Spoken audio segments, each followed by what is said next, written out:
Ache mo akwa Badwam TV Badwam Jumade eso ye denyame asese nenso wama de pachi yen. De adishase ye Badwam kase no nsamne do so ne etodwa wo mu bi ya wo betini assembly members a wo mu asantemantam mu sa wo mu mpene de local government ministry no yes kane assembly dwumayefo bi etua wo mu ka no wo mu mpene so ye de sansam no ebebrew.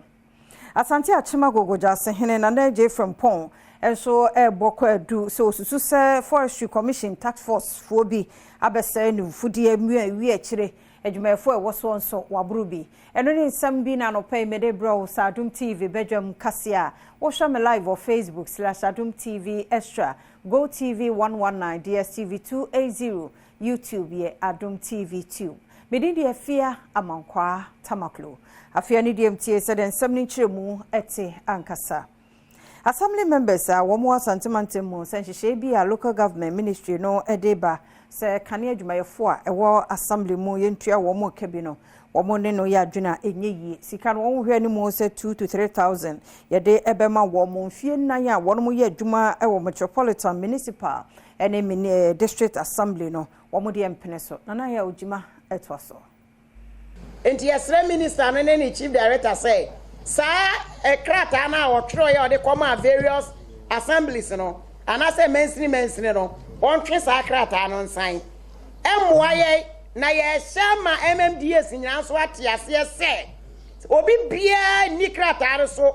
ye assembly members are more various municipal metro and then district assemblies no say DC ni coordinating director bi be ka kira wo say when na eye minister na say chief director CM famamti when ya de mawa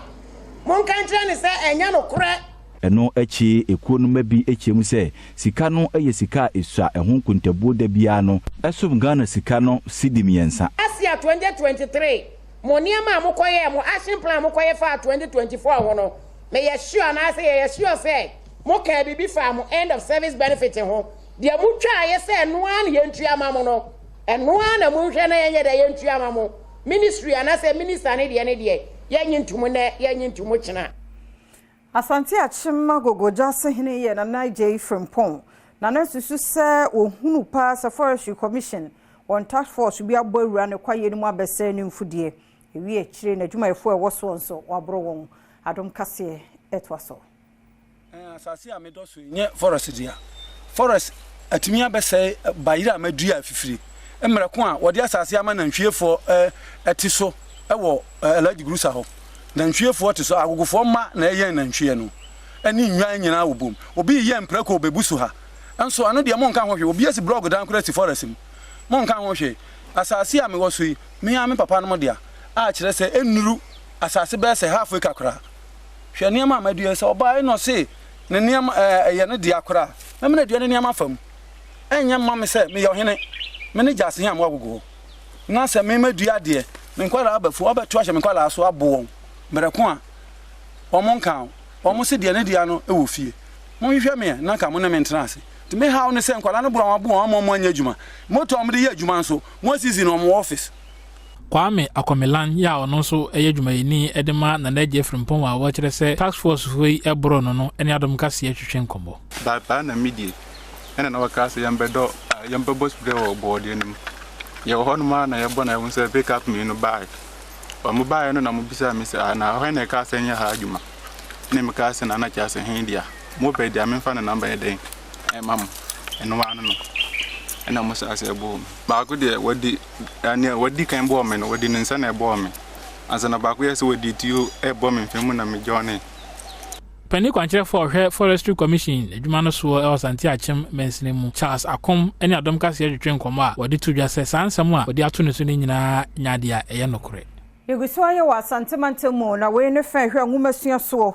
na womode eto senior high school kendifo nyina nim se wonya niam betumi aboa ma womo ankasa school ni mo betumi anya sika obetumi de abo school no ho ebra na wose management team no so enhwe se brano ntete ahodo womo ebenya bie na tumi abo school no sense bribia no wode wani eto aban so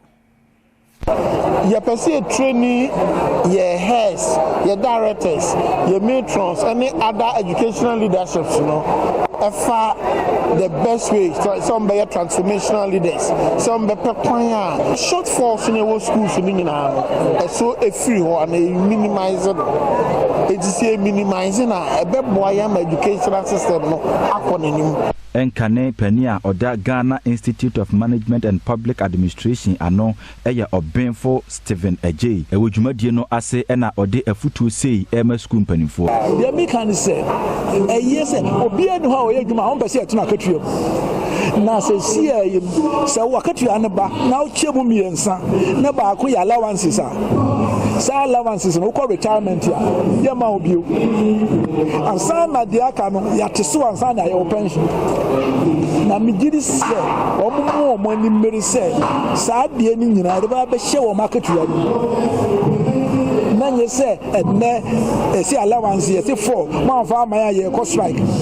omo be ko strike no di obi a wodi mfie aduonum anwotwe no aka mfie mienu okwa a wonya allowance ni bio edi anhwe se the basic salary no e be ko so. Headmaster ya wada Hafuman Senior High Technical School ya no wo go so Hafumantemu owura Derek Edujemfi enene wo kasa defa ne school no ho se school no ne bobremu sesia ne nkoyie ne tichu ene won lab ho nti wo besre na aban ne mpanifo a won sem obie maboa won se be ya adesua ne adehye ebekoyie me ba be mfie miensani school anka adi mfie adunum de nanka no ma bebre ho asenka school no ewo enso ye ka say school no no ma no akande no enwie pe papa ni titire pa ye science lab ye management adeswa se enkanko school ya ko na be ba hapa ni ni science lab a ebeboa ama adesua na ye de akọ animu we na all students no akom ho abom so obeboa na kwa so school na sen na nke nya science lab na so sabre no dwumadie na ba fom kakra ebi se nipa kakra bi na di wo ho agim nti ebetoto asre all students ahodo no omomra year groups na mra no support sa project ye yigiri esesi nya be ma ye ni so ade hunu no akosoro na me school no so afa ntoma pa afra.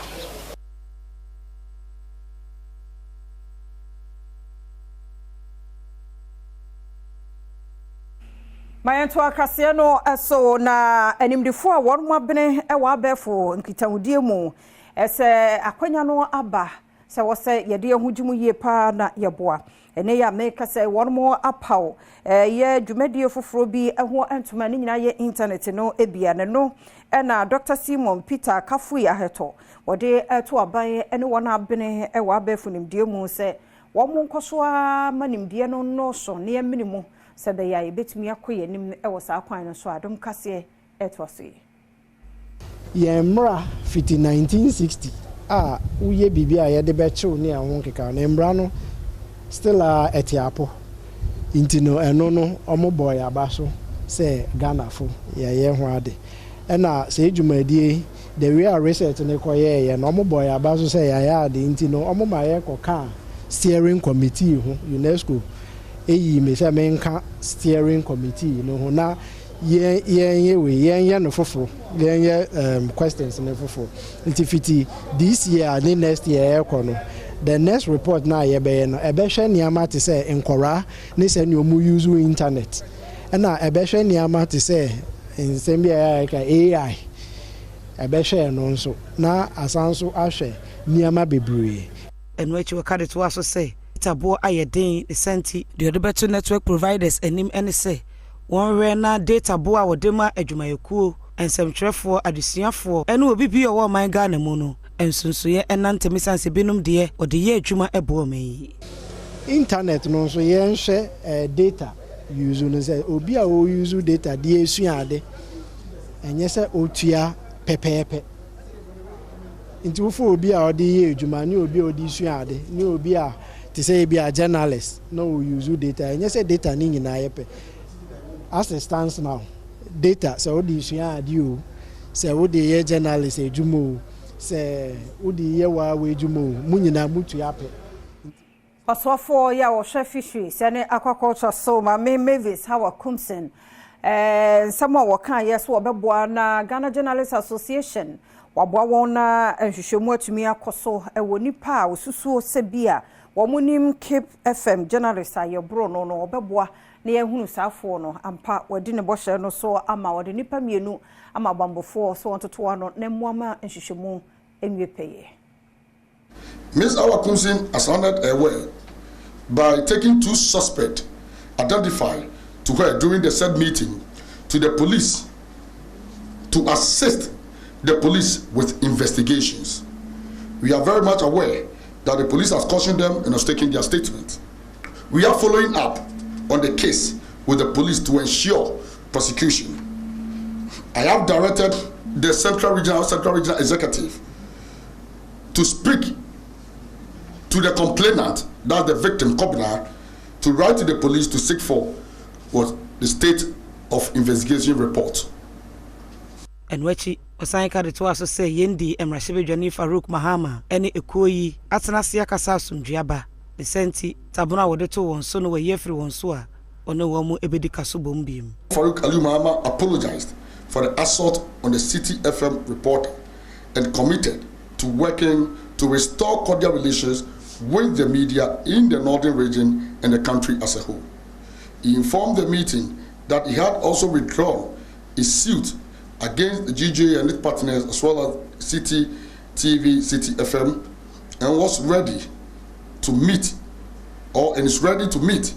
the management of City FM, City TV, and the journalist of victim Mohamed Aminu Alabira for an amicable settlement.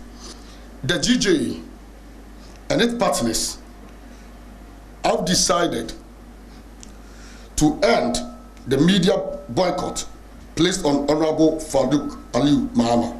Maminya no so na Adom TV Badwam kase na hana bema kwan na no pay ye de sia sedan koma emrani adaje raden fa nkomra somdwe mu nso na mom yeguso a afempo ne ye be hyase de de bonkrata ne online de no aka hunto adaroma kwaso ano hye ye basisia.